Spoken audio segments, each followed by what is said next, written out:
Hey, welcome back to physics. Yeah, Mr. Mackey's doing something weird here. We're spinning a tennis ball on the end of a string around in circles because we're getting ready to talk about circular motion. Now, you gotta be careful doing this kind of thing because, oh man. Okay, anyway, what we're gonna do is talk about circular motion of a ball or some sort of a mass going around the end of a string or anything that goes around in a circular motion. Eventually, in the next couple of days, we're going to take this and we're going to show you how this actually falls into the same realm as how the Earth goes around the sun and how the moon goes around the Earth and how all the other planets go around the sun. Okay? So, stay tuned. We're going to be doing some pretty cool stuff here and going over circular motion. Now, one of the things we want to do before we go too far here is we want a diagram so you can see what different parts there are to what I just did right there. Okay? So when circular motion, we have our circle. Whew, that wasn't too bad, was it? Okay, and we got our center, and let's say there's the ball right there going around circles. Whee! Okay, and of course with every circular motion, there's always some sort of radius. Okay, we'll call that small r. Okay, for me, I was holding that at about half a meter.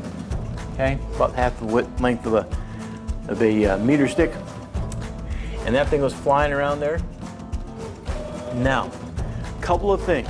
You notice, of course, that there is a speed or a velocity that this thing is going around, and there's two ways to describe how this thing goes around in circles.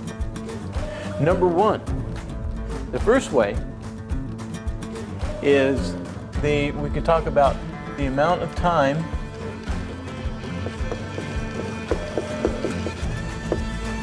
it takes for one cycle or circle or revolution, whatever you want to call it. Okay, that'd be one way to do it. And by the way, when you do that, you measure the amount of time it takes for one cycle or one circle or one complete revolution. That is always it's referred to as the period. How long it takes for one complete cycle all the way around. And the symbol that we're going to use, since it is time, we are going to use T, but because we're talking about the period, we're going to use a capital T. Okay? And it's still going to get measured in seconds. Okay? It's just that we're going to use a capital T instead of a small t. The second way that we can actually calculate the velocity of that ball going around circles is we could, of course, actually talk about the actual velocity of the ball. Okay? Of the actual ball. Because this thing up here uses like the velocity and the concept of the whole circular pattern. Over here we can focus on just the speed or the velocity that the ball is actually going. And the way we actually look at that is we'll use a velocity vector, because at that quick instant in time, that ball was going in that direction right there. It's just the string kind of made it curve around, right? So we'll call that V for velocity. But notice that this is actually right in line with that circle right there. Believe it or not, this is a 90-degree angle right there. So that actually meets the definition of a tangent line. Now, do you remember what a tangent is? Tangent is when you pick one point on the circle and a line goes through that point, and only that one point, and that means it's actually 90 degrees to the radius. Okay? So this is actually not just any old velocity, this is what we call the tangential velocity. So we'll put a little T right there, the tangential velocity. All right, so those are the two ways to describe the velocity of an object, any object, going flying around in circles. Now let's take a look at the first one. And what I did prior to turning the camera on is I took the tennis ball here, I took my half a meter, and I got my little stopwatch on my phone, and I timed it. I went click, 0, 1, 2, 3, 4, 5, 6, 7, 8, 9, 10. And I tried to do that consistently for 10 times without speeding it up or slowing it down.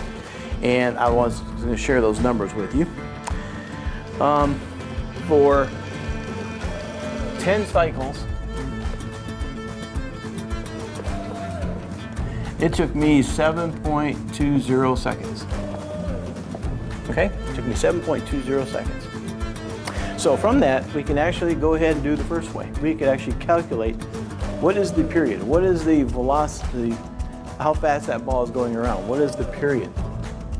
So on this one, the period is going to be the amount of time it takes divided by the number of cycles. In other words, time per cycle. Okay? So the time it took was 7.20 seconds, and it was 10 cycles.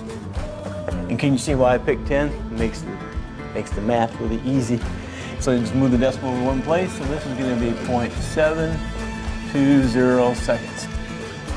That is called the period that was going around. That gives you an idea how fast it was. Now, if I were to speed it up, go even faster, well then of course the amount of time it takes would be even smaller. You know, like maybe like 5 seconds or something, and then this would be like 0.5 for the period. Okay, so that gives you an idea about how fast the object is going around. Now, there is another way of thinking of this that most people are very familiar with. And that is, like if you think about sometimes, I'm going round in circles. People who pay attention to their car look sometimes at the speedometer and they look at the RPMs. In other words, revolutions per minute. That can tell some people about horsepower, about the amount of torque, and all those other kind of interesting things about cars and trucks and engines. And that kind of takes us over to this a little bit, because sometimes you want to know how much time it takes per cycle. Sometimes another way to describe it is to do it the other way around. It's to talk about how many cycles, well, it'd be nice if I spelled cycle right. Cycles does it take per amount of time. Okay, so in other words, you're flipping it over the other way, okay? And anytime they ask the question, how many cycles do you go through per second or per amount of time, okay? That is actually called the frequency. But let's do that first here, and then I'll write that up there.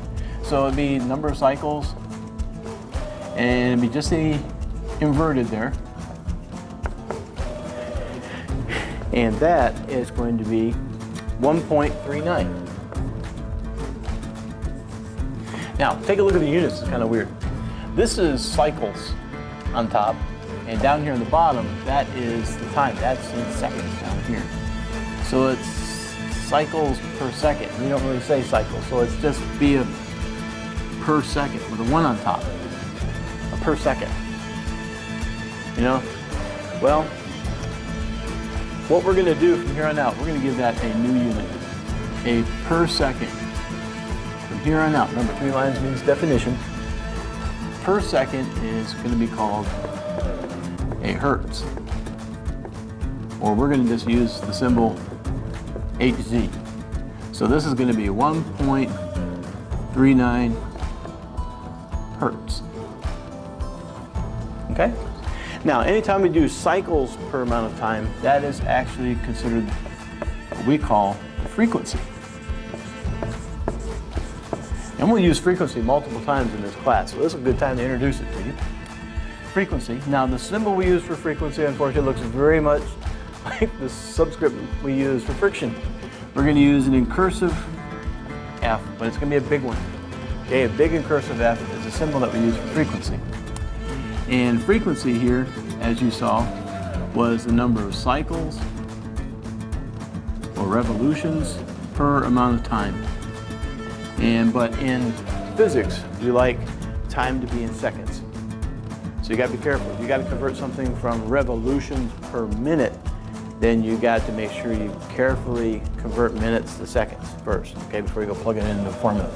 And I don't know if you can see this, but these are actually inverses of each other. So in reality, we kind of have a good formula here that the period is actually the inverse of the frequency. They are inverses of each other. Okay? Now, that goes over the first way to describe how fast the tennis ball was going around circles. The second way is to actually calculate the actual velocity. All right, so this was the first way. Here's the second way. Now, what we've been doing so far, we've said velocity is equal to distance divided by time, or displacement divided by time. Right? Easy place to start. All right, let's use this. Now, remember, this is going to be my tangential velocity. So I'm going to put a little T down there for tangential. And then the next thing we need to know is the distance.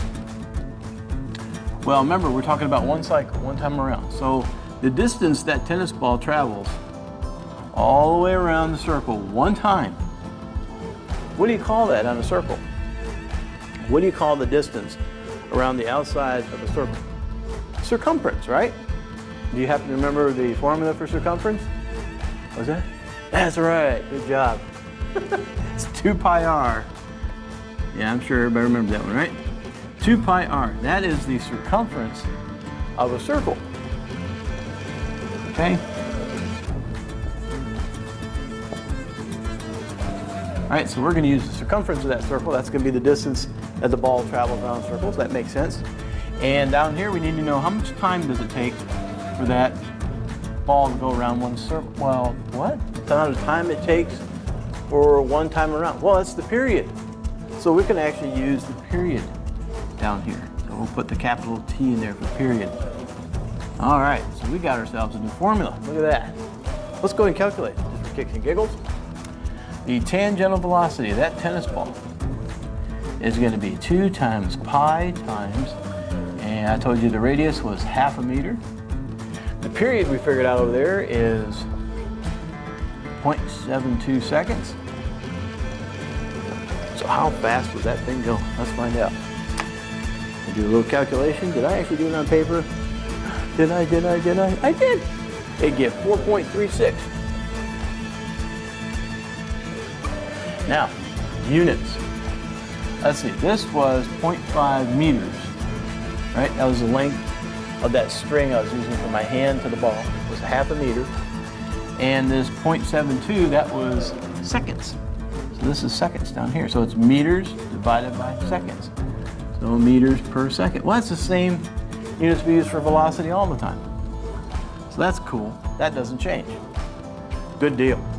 All right, so far what we learned? Circular motion can be described in its speed in 2 ways. One, by its period or its frequency, which happen to be inverses of each other. We've got a new unit to play with.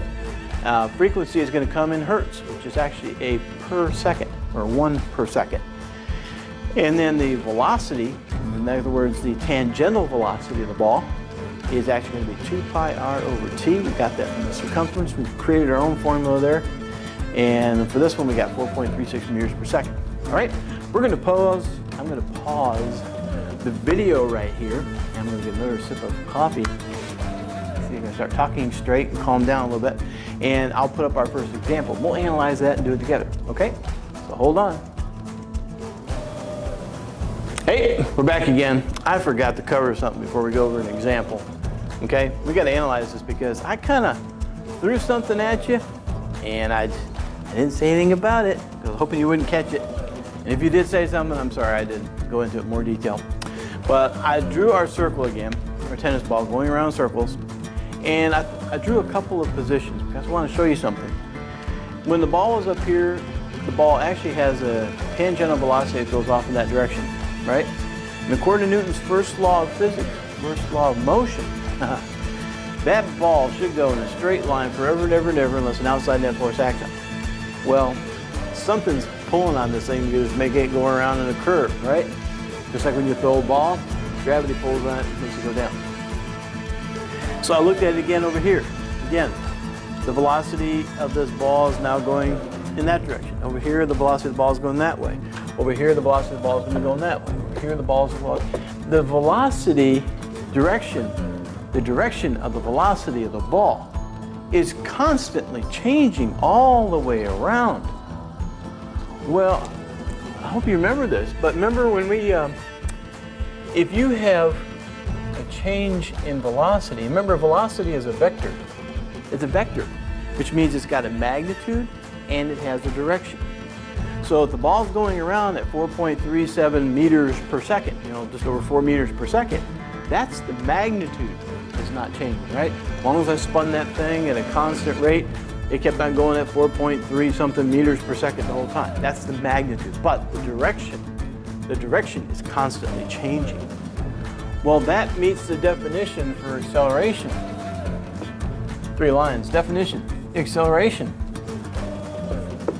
Okay? So that means, even though my magnitude is not changing, if my direction is changing, I must be accelerating. What? I thought acceleration was when you speed up or you slow down, and you said you spun the ball around at a constant speed. So, come again? I know, it's kind of tricky, but because the direction, remember, velocity is a vector. If you change the magnitude or you change the direction of it, then that means technically it's being accelerated, okay? So, when that ball is going around changing directions, it is accelerating.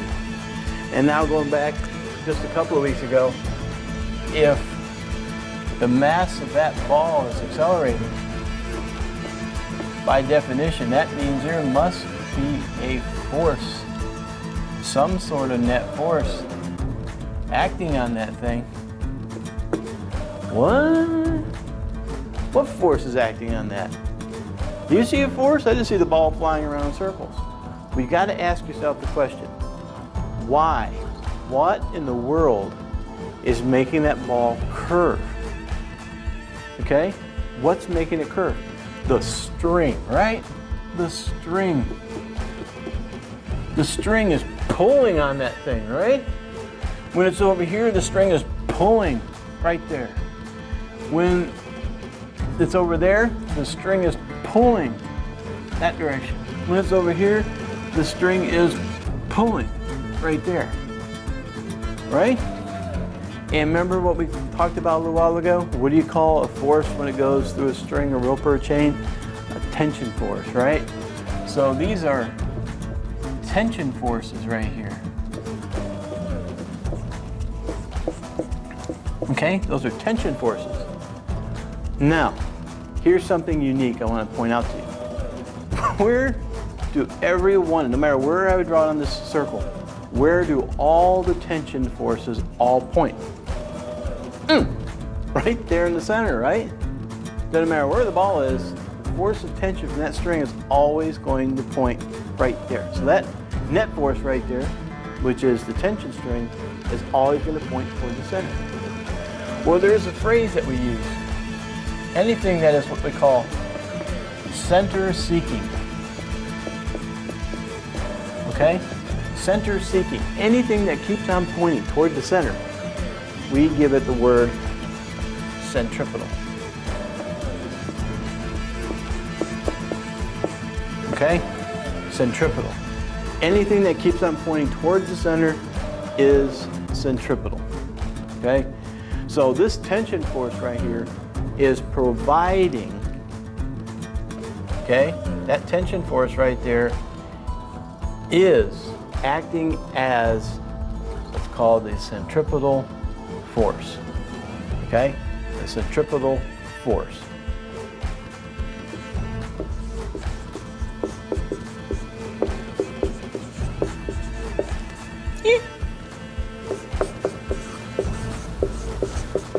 Okay? It's called the centripetal force because it's always pointing toward the center. Okay?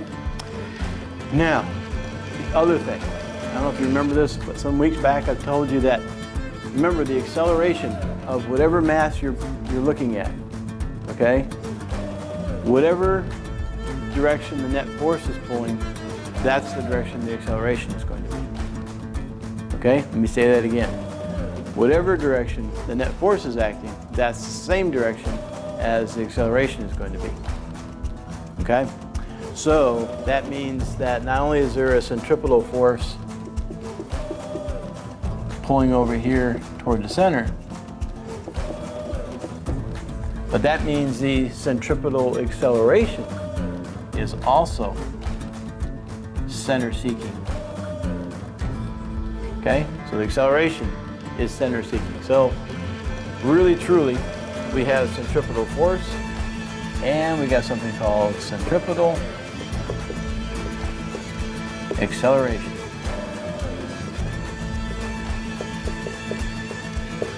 Centripetal force is going to be Fc.